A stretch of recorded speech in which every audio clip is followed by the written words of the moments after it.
My wife started crying and begging me to take her to the hospital after her ex had a serious accident. My wife started crying and begging me to take her to the hospital after her ex had a serious accident.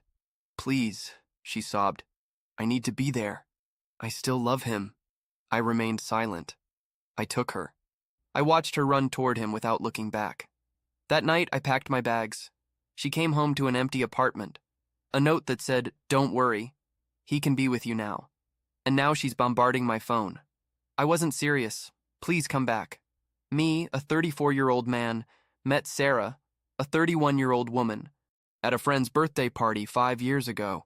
She was standing alone near the appetizer table, looking a bit uncomfortable, as is often the case when you don't know many people at a gathering.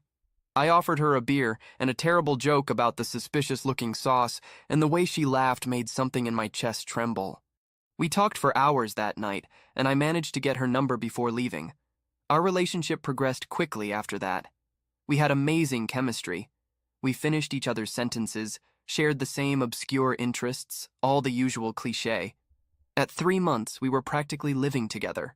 And at 6 months, we made it official and rented a place. I should mention that Sarah had been single for about a year when we met, after breaking up with her college sweetheart Marcus, whom she had dated for nearly 7 years. It was simply time, she told me once. We grew up and apart. It happens. She didn't talk much about him, which I took as a good sign.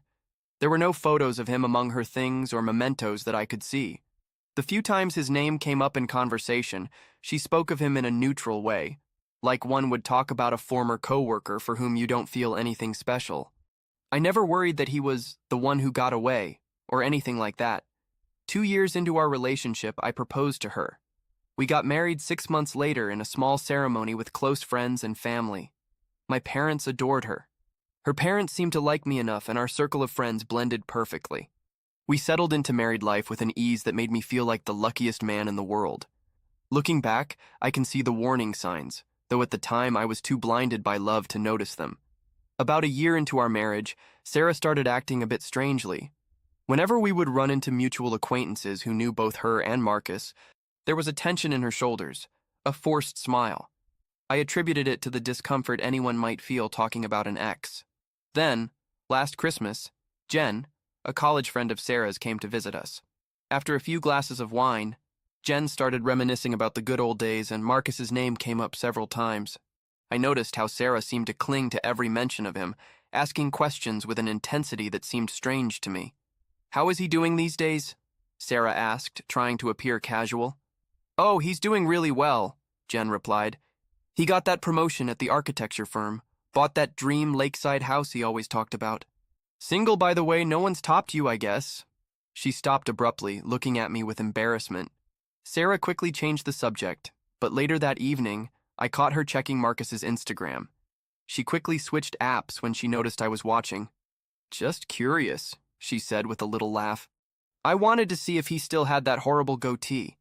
I let it go, but something about that incident stayed in my mind. Still, I trusted Sarah completely. We had a good marriage, we hardly ever fought, we enjoyed the same activities, and we had talked about starting a family in the near future. I told myself I was being paranoid, letting insecurity create problems where there were none. About 4 months ago, Sarah started acting differently. She became distant, often lost in thought. When I asked her what she was thinking about, she would come back to the present with a smile that didn't reach her eyes and say, "Nothing important." Our conversations became shorter, more superficial. She started working late more frequently, and when she was home, she was constantly checking her phone. I'm not proud to admit it, but one evening, while she was in the bathroom, I checked her phone. There were no suspicious messages or calls, nothing that indicated she was having an affair. In fact, her digital life seemed too clean, as if it had been wiped. This made me feel both relieved and more suspicious at the same time, which I acknowledge is irrational. During this period, I tried to reconnect with her. I arranged date nights, cooked her favorite meals, bought her small gifts.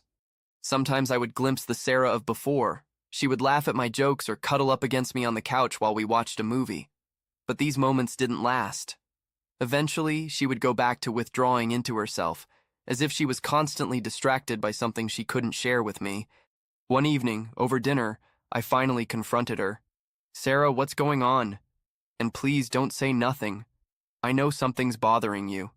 She looked up from her plate where she was pushing pasta around without eating, with an expression between guilt and surprise. "It's just work stress," she said, but her eyes looked elsewhere. "Is it about us? Aren't you happy in our marriage?" "No, of course not," she replied quickly. "You're perfect. Our marriage is perfect." But the way she said it turned my stomach. It sounded rehearsed, as if she was trying to convince herself more than me. "Is there someone else?" I finally asked the question I feared the most. "God, no," she said, reaching for my hand on the table. "I would never betray you. I love you. It's just, I have a lot on my mind with work and family stuff. I promise I'll be myself again soon." I believed her, or at least I wanted to believe her. But something still felt wrong. The night that changed everything started like any other. Sarah was working late again, and I was at home preparing dinner, her favorite lasagna, hoping to have a nice evening together when she got back. I had just put the garlic bread in the oven when her phone rang. She had left it on the counter before leaving that morning, which was unusual.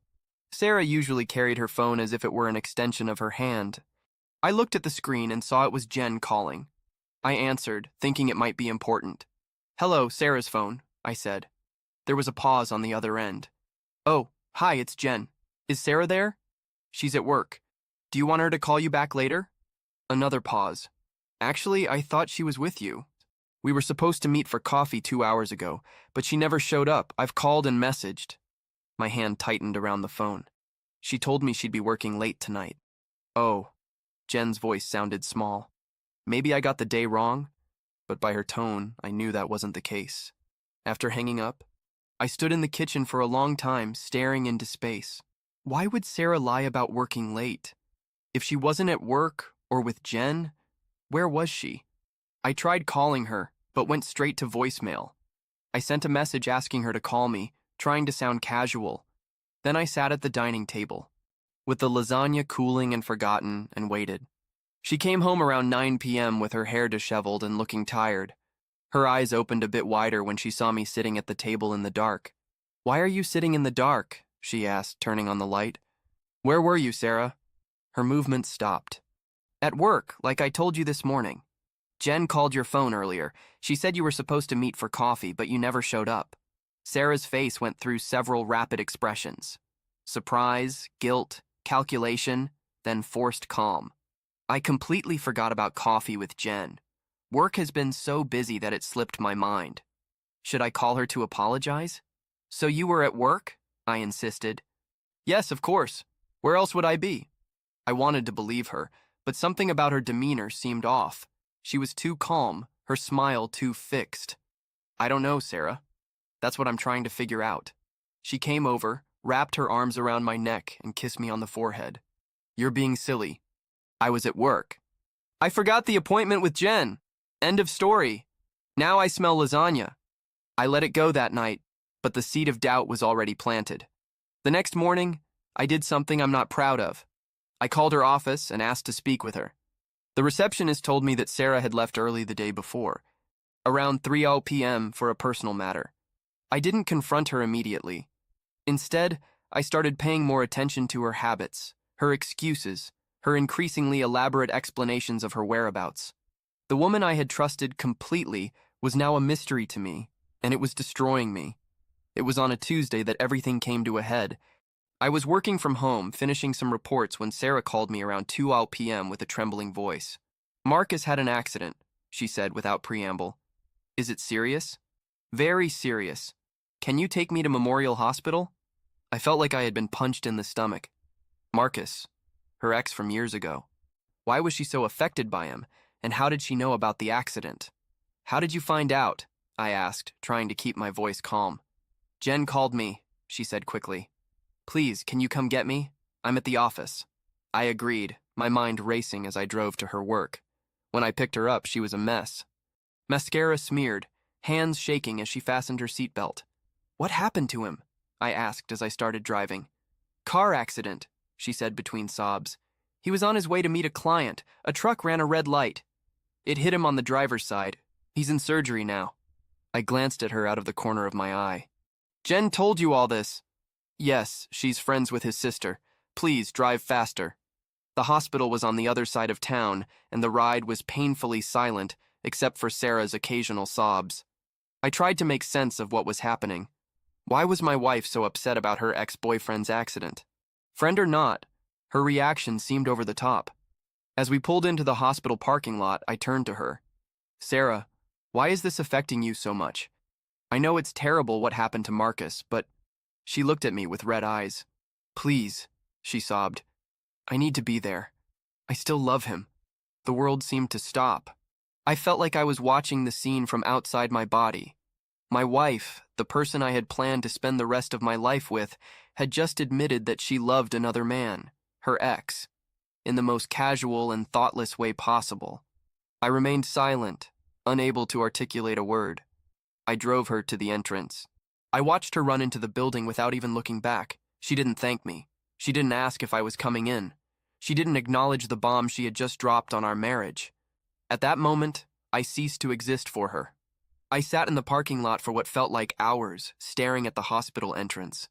Part of me wanted to follow her in to demand answers, but a larger part knew exactly what was happening.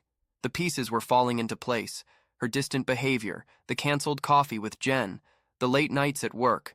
Sarah was seeing Marcus again. Since when? I didn't know. Did it matter? She still loved him. She had said it with such clarity, with such honesty, that there was no room for misunderstanding. Eventually, I drove home. Our apartment now felt strange to me, as if I was walking through a stranger's life. I sat on the edge of our bed, the bed we had picked out together at IKEA, laughing as we struggled to put it together. And I made my decision. I packed my bags methodically, taking only what I needed. Clothes, personal items, important documents. I left the furniture, the appliances, most of our shared possessions. Material things seemed meaningless now. Meanwhile, memories flooded my mind. Our first date, the day we moved in together, our wedding. Had it all been a lie? Or had Sarah simply settled for me while keeping a flame for her ex? Before leaving, I wrote a brief note and left it on the kitchen counter. Don't worry. Now he can be with you. Simple, to the point. I considered writing more, pouring out my pain, my anger, my sense of betrayal. But what was the point? She had made her decision long before today. I called my friend Mike and asked if I could stay with him for a while. He didn't ask questions, just, sure, brother, with that steadiness that characterized him. Then I took one last look at the apartment that had been my home, our home, and I left, carefully closing the door behind me. That night, I turned off my phone. I wasn't ready to face whatever reaction Sarah might have. The next morning, I called my boss and explained that I needed a few personal days. Then I went to see a lawyer to talk about divorce. Everything felt unreal, as if I was watching someone else's life fall apart. When I finally turned on my phone 3 days later, there were dozens of missed calls and messages from Sarah. The first ones were of confusion. Where are you? What's going on? What did you mean by that note? Then they became desperate. Please call me. We need to talk. It's a misunderstanding. And finally pleading, I wasn't serious. Please come back. I've made a terrible mistake. I love you, not him. I read them all feeling almost nothing. The shock had passed, leaving a numb void. I didn't reply to any of her messages, but I did listen to one voicemail. Please, please call me. Her voice was heavy with tears. What I said in the car?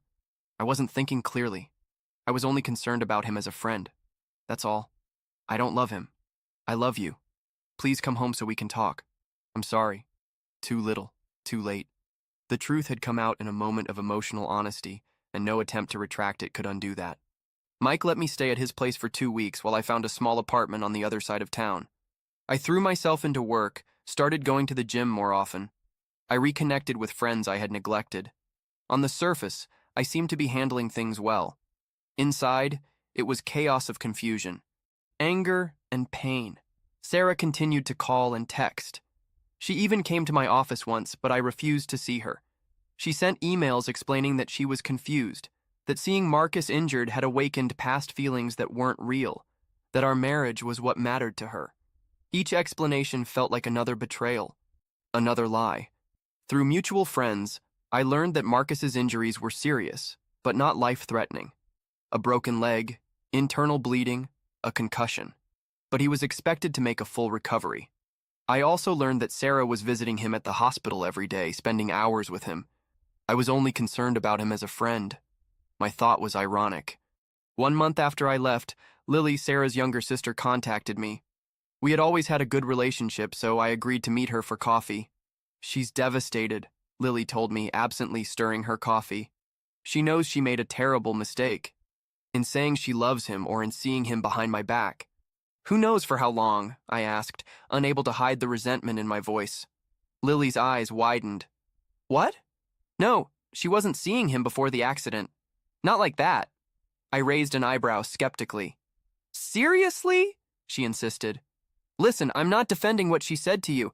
It was horrible and unforgivable. But they weren't having an affair. At least not a physical one. What does that mean? Lily sighed. They reconnected on social media about 6 months ago. At first, it was just casual, catching up. But about 2 months before the accident, they started exchanging long messages, reminiscing about the good old days. She told me because she felt guilty. Even though she hadn't done anything physical, she was confused about her feelings. She should have talked to me about it, I said coldly. I know. I told her that. She was trying to sort it out by herself first, which was stupid. Lily looked down. If it counts for anything, I think she really does love you. She just got caught up in nostalgia and what-ifs. When Marcus got hurt, she panicked, and those confused feelings surfaced. And that makes it all better? No, I just thought you should know the whole story. I thanked her for her honesty, but said my decision stood firm. Sarah had broken my trust in the most fundamental way possible. Though they hadn't been physically intimate, she had been emotionally unfaithful. And then she lied to cover it up. Some betrayals don't allow for a way back. 3 months after I left, I agreed to meet with Sarah. Not to reconcile, but to discuss division of property and separation formalities.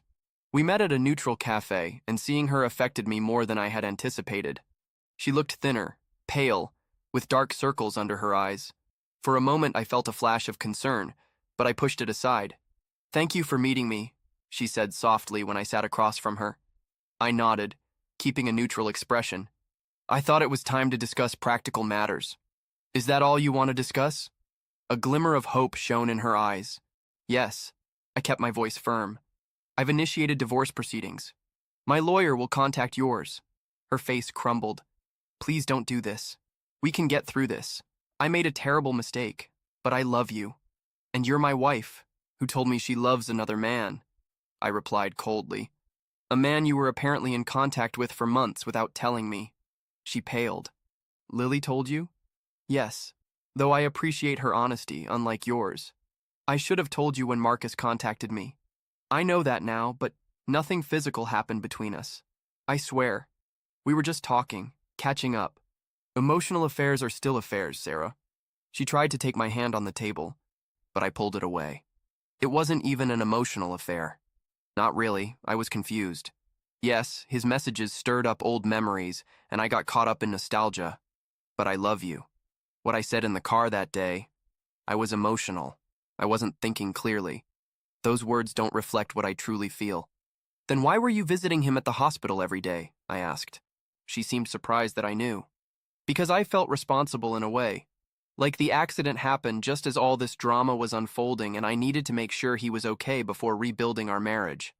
I shook my head, incredulous. You rushed into that hospital without looking back. You didn't care how your words affected me.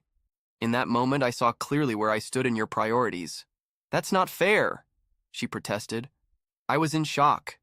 People say things they don't mean when they're in shock. Or maybe they say exactly what they feel because they lower their guard, I retorted. Either way, I can't trust you anymore. You. Sarah. And without trust, what's left? Then she started to cry, silent tears streaming down her face. I made a mistake. A terrible mistake. Are you really going to throw away 5 years together for one moment of confusion? It wasn't just one moment.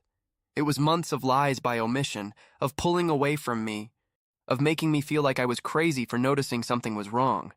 It was the ease with which you said I still love him, as if it was the most natural thing in the world. And it was your immediate impulse to lie and cover up afterward, instead of having an honest conversation with me. We sat in silence for a moment. The weight of our broken marriage between us. Finally, I stood up. My lawyer will contact yours with the details. I think it's best if we don't meet like this anymore." "And that's it?" she asked with a trembling voice.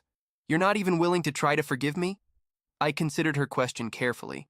"Some things can't be taken back, Sarah. There are some trusts that once broken don't mend. I hope you find happiness, whether it's with Marcus or someone else, but it won't be with me." As I walked away, she called after me. "He means nothing to me now. I realized it as soon as you left. Please don't go." I didn't look back. That was 3 months ago. The divorce is moving forward, though Sarah has put up roadblocks. She refuses to sign the papers and keeps requesting mediation sessions where she begs for another chance. Her persistence would be touching if it weren't so frustrating. Through mutual friends, I've learned that Marcus has fully recovered and tried to rekindle something with Sarah. Apparently, she rejected his advances, telling anyone who would listen that she made the biggest mistake of her life and only wants to save her marriage. Too bad she didn't realize that before telling me she loved another man. I've been going to therapy to process all of this. Some days are better than others. I miss the life we had. Or rather, the life I thought we had. I miss the Sarah I thought I knew. But that person doesn't exist and maybe never did. The divorce is proceeding, albeit more slowly than I would like due to Sarah's resistance.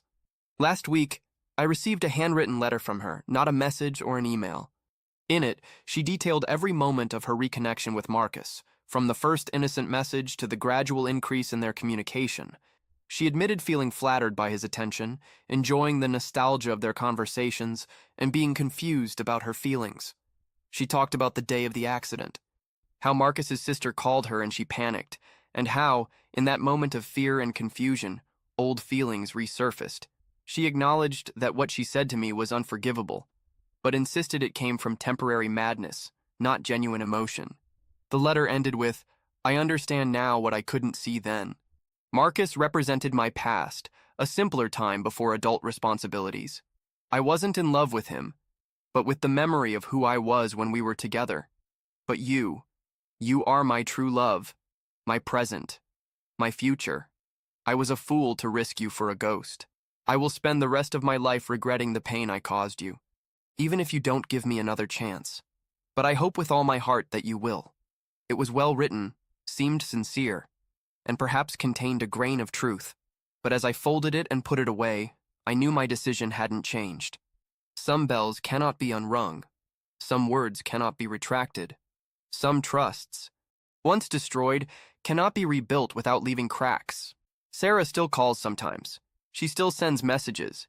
She still hopes for reconciliation. But I've moved on, or at least I'm trying to. I've started dating casually. I'm focusing on my career and considering moving to another city for a fresh start. Life goes on, even after betrayal. If there's a lesson in all of this, perhaps it's that the most devastating betrayals don't come from calculated malice, but from thoughtless honesty. Sarah didn't plan to destroy our marriage that day in the car. She simply let slip a truth she had been hiding, perhaps even from herself, and in doing so, she revealed that our relationship had been built on quicksand, not solid rock. Or maybe the lesson is more, be careful what you say. In moments of crisis, truth tends to slip out. When emotions dominate, once spoken, some truths can never be retracted. Either way, I continue to move forward. Alone, but wiser. Edit. Wow, I didn't expect this post to take off like it did. Thank you all for the comments and messages of support. To answer common questions, yes, I am certain there was no physical affair before the accident. Mutual friends confirmed this, and Sarah's sister showed me messages where she was hesitant to even write to Marcus. No, I won't change my mind about the divorce. Some suggest couples therapy, and, while I appreciate it, there are some breaches of trust too deep to repair. I haven't spoken to Marcus and don't intend to. He is irrelevant to my decision. It's about Sarah's actions and words, not his. For those saying I'm being too harsh, maybe you're right. Maybe with time I'll see things differently. But right now I can't imagine rebuilding a relationship on such fragile foundations. I deserve someone who doesn't doubt who she loves. Yes, I have the dog now. She's snoring next to me as I write this. Second edit. It's been a week since the original post. Sarah found it. A friend recognized our situation and sent it to her. At first, she was irritated that I shared something so personal, but after reading the comments, she said she better understands my perspective and the damage she caused. Finally, She'll sign the divorce papers without further delay. In a way, this has given us closure. Yesterday, we had a civilized, almost friendly conversation about dividing our belongings. It was the first time in months that we spoke without tension or tears. On my end, I've accepted a job offer in another state. A fresh start. Those cliches are sometimes true. Thank you all again. This community has helped more than you can imagine. And yes, the dog is coming with me. Did you like this story? Leave your opinion in the comments. Don't forget to subscribe and see you next time.